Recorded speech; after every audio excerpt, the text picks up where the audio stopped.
Assalamualaikum warahmatullahi wabarakatuh. Perkenalkan, nama saya Caterina Tirta Amalia dari Prodi Pendidikan Guru Sekolah Dasar Universitas Muhammadiyah Surakarta, kelas 1D dengan NIM A510200-255. Pada kesempatan kali ini, saya akan menceritakan seorang filosof muslim, yaitu Mulla Sadra. Mulla Sadra adalah seorang filsuf Safawiyah yang sangat terkemuka. Nama asli beliau adalah Muhammad B. Ibrahim B. Yahya Al-Qawami Al-Shirazi, dengan gelarnya Sadr Al-Muta'alihin. Beliau adalah seorang Syiah yang berhasil menambahkan ajaran-ajaran Imam Syiah 12 ke dalam pencampuran peripatetisme, akbarisme, dan iluminasionisme. Mulla Sadra sendiri lahir kira-kira pada tahun 980 Hijriah atau 1572 Masehi, dan beliau meninggal pada tahun 1050 Hijriah atau 1640 Masehi. Beliau merupakan filosof pertama yang membawa susunan dan keserasian lengkap ke dalam pembahasan-pembahasan mengenai masalah-masalah filsafat. Beliau juga menyusun dan mengatur persoalan-persoalan itu sebagai persoalan matematika, dan pada waktu yang sama beliau juga memadukan ilmu filsafat dengan ilmu makrifat. Mulla Sadra memberikan metode filsafat yang baru dalam membahas dan memecahkan ratusan persoalan. Mulla Sadra lahir di Shiraz, di tempat yang sekarang kita sebut dengan Iran, dari keluarga pejabat istana yang terkenal pada tahun 1571 atau 1572. Pada masa Mulla Sadra, dinasti Safawi memerintah atas Iran. Raja Safawi memberikan kemerdekaan kepada provinsi Fars yang diperintahkan oleh saudara laki-laki raja, yaitu ayah Mulla Sadra yang bernama Khwaja Ibrahim Kafami. Beliau merupakan politikus yang berpengetahuan dan sangat setia. Sebagai penguasa wilayah yang luas di provinsi Fars, Khwaja sangat kaya dan menduduki posisi yang tinggi. Namun dia tidak memiliki anak. Akan tetapi setelah beliau banyak berdoa dan memohon, akhirnya Tuhan memberinya seorang anak laki-laki yang oleh keluarganya dinamai Muhammad, tetapi bernama Sadra. Bertahun-tahun kemudian Sadra dijuluki Mulla, yang artinya ilmuwan hebat. Sadra adalah anak tunggal dari Khwaja. Sadra adalah seorang anak yang sangat cerdas, tegas, energik, rajin, penuh rasa ingin tahu, dan menguasai semua pelajaran yang berkaitan dengan sastra Arab dan Persia. Ia juga menguasai seni kaligrafi dalam waktu yang sangat singkat. Sebelum Sadra pubertas, dia juga belajar berkuda, berburu, teknik bertarung, matematika, astronomi, jurisprudensi, beberapa kedokteran, dan hukum Islam. Namun, dia terutama tertarik pada filsafat, terutama pada filsafat mistik dan gnosis. Karena Mulla Sadra adalah seorang anak tunggal dari keluarga Iran, ayahnya sangat menaruh harapan besar padanya. Untuk itu, setelah ayahnya meninggal, ia pindah ke kota Isfahan untuk melanjutkan pendidikan yang lebih tinggi, terutama dalam bidang ilmu rasional yang mencangkup logika dan falsafah, serta ilmu tradisional yang mencakup irfan, tafsir, dan hadis. Di sanalah ia bertemu dengan gurunya yang pertama, yakni Syekh Bahai. Kemudian ada juga Mirdamat, guru kedua yang sekaligus sebagai teman dekat.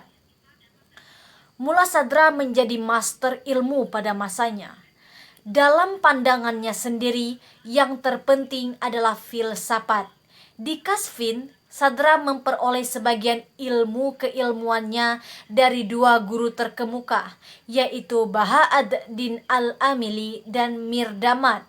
Syekh Baha adalah seorang ahli dalam ilmu-ilmu Islam, tetapi beliau juga seorang yang ahli dalam astronomi, matematika, teori, teknik, arsitektur, kedokteran, dan beberapa bidang pengetahuan rahasia. Kemudian Mirdamad sendiri adalah master dari aliran filsafat Islam Pripateik atau Aristotelian dan Illuminationis. Mula Sadra memperoleh sebagian ilmu filsafat dan gnosisnya dari Damad sebagai guru dan pembimbing spiritualnya yang sejati.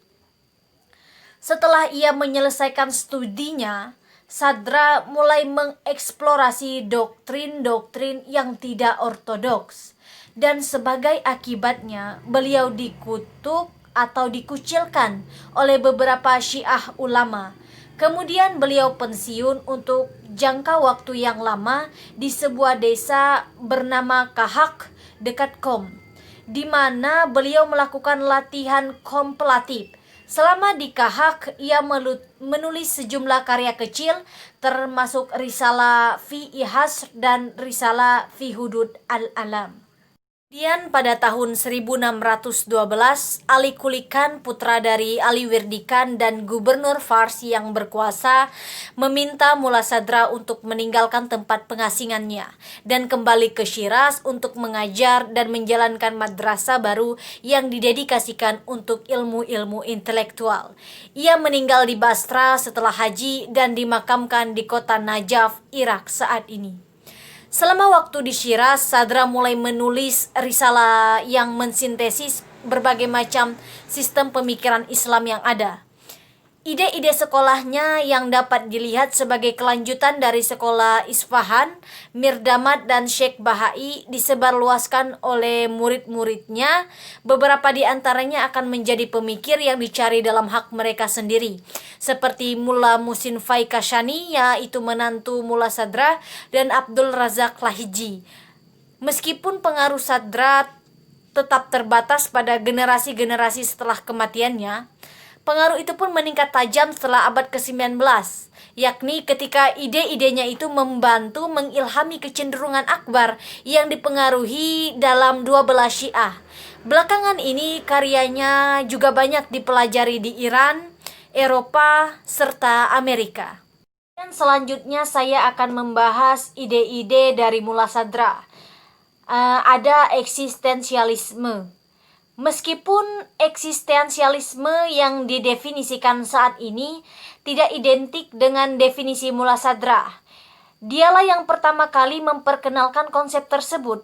Menurut Mula Sadra, keberadaan mendahului esensi, dan dengan demikian prinsipnya karena sesuatu harus ada terlebih dahulu dan kemudian memiliki esensi. Perlu dicatat bahwa bagi Mula Sadra ini adalah masalah yang diterapkan secara khusus pada Tuhan dan posisi Tuhan di alam semesta, terutama dalam konteks mendamaikan posisi Tuhan dalam Al-Quran dengan filosofi kosmologis yang dipengaruhi Yunani di era emas Islam. Metafisika Mula Sadra mengutamakan keberadaan di atas esensi. Artinya, esensi adalah variabel dan ditentukan menurut intensitas. Jadi, esensi tidak bisa diubah. Keuntungan skema ini adalah bahwa hal itu dapat diterima oleh pernyataan fundamental Al-Quran. Meskipun hal itu tidak serta-merta merusak fondasi Aristotelian atau Platonis filsuf Islam sebelumnya. Memang Mula Sadra memberikan keabadian hanya kepada Tuhan, sementara secara intrinsik menghubungkan esensi dan keberadaan satu sama lain, dan dengan kuasa Tuhan atas keberadaan. Dengan melakukan itu, beliau menyediakan otoritas Tuhan atas segala sesuatu sambil juga memecahkan masalah pengetahuan Tuhan tentang hal-hal khusus, termasuk hal-hal yang jahat, tanpa secara inheren bertanggung jawab atasnya, bahkan sebagai otoritas Tuhan atas keberadaan hal-hal yang memberikan kerangka untuk ada kejahatan.